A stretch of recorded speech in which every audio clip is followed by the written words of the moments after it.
Depuis plusieurs années, les homosexuels se battent pour leurs droits qui tendent à s'améliorer au niveau mondial.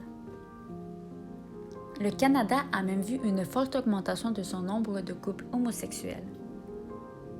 D'après Statistique Canada, ce nombre a même doublé en seulement 15 ans. Selon le ministère de la Famille, 8% des couples homosexuels vivent avec au moins un enfant à la maison. Au fil des années, plusieurs pays ont su dépénaliser l'homosexualité.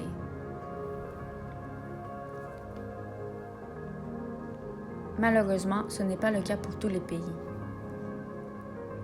Ramzan Kadyrov, le président de la Tchétchénie, croit que l'homosexualité n'existe pas. Taïwan est le seul pays asiatique à avoir légalisé le mariage gay, et ce, même en 2020. Même chez des pays développés tels les États-Unis et la France, l'homophobie demeure un problème de taille.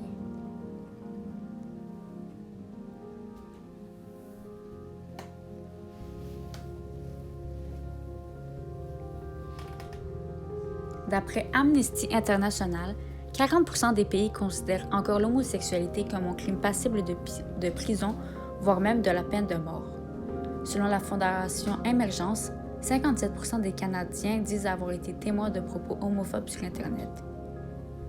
Selon le gouvernement du Québec, 32% des Québécois pensent qu'un enfant se doit d'être élevé par des parents de sexe opposé afin de se développer pleinement. Selon une enquête menée par l'Institut IFOP pour l'autre cercle, le quart des LGBT sont victimes d'hostilité, de menaces, de moqueries, d'insultes et de mise à l'écart. Ils pensent également que l'homosexualité pourrait être un désavantage au travail, te rendant vulnérable à la discrimination indirecte, pourrait nuire à une possibilité de promotion et t'exclurait des rencontres informelles. D'après le gouvernement du Québec, l'homosexualité aura un effet néfaste sur l'estime personnelle, la santé mentale, le rendement scolaire et pourrait développer des comportements à risque. Selon la Fédération nationale des enseignantes et des enseignants du Québec, les garçons démontreraient plus d'attitudes homonégatives que les filles et sont plus susceptibles de se déclarer auteurs et ou victimes d'actes homophobes. Si ces jeunes sont tant homophobes, c'est souvent car ils ont un manque d'informations à ce sujet.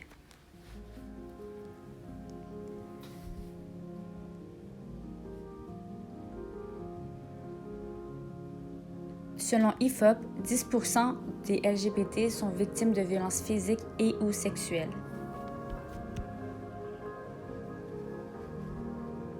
Plusieurs gays se font battre en raison de leur orientation sexuelle, et ce, même à Montréal.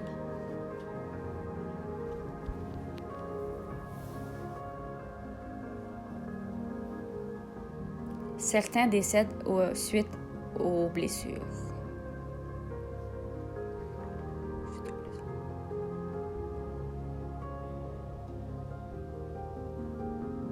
Heureusement, cette situation n'est pas irréversible.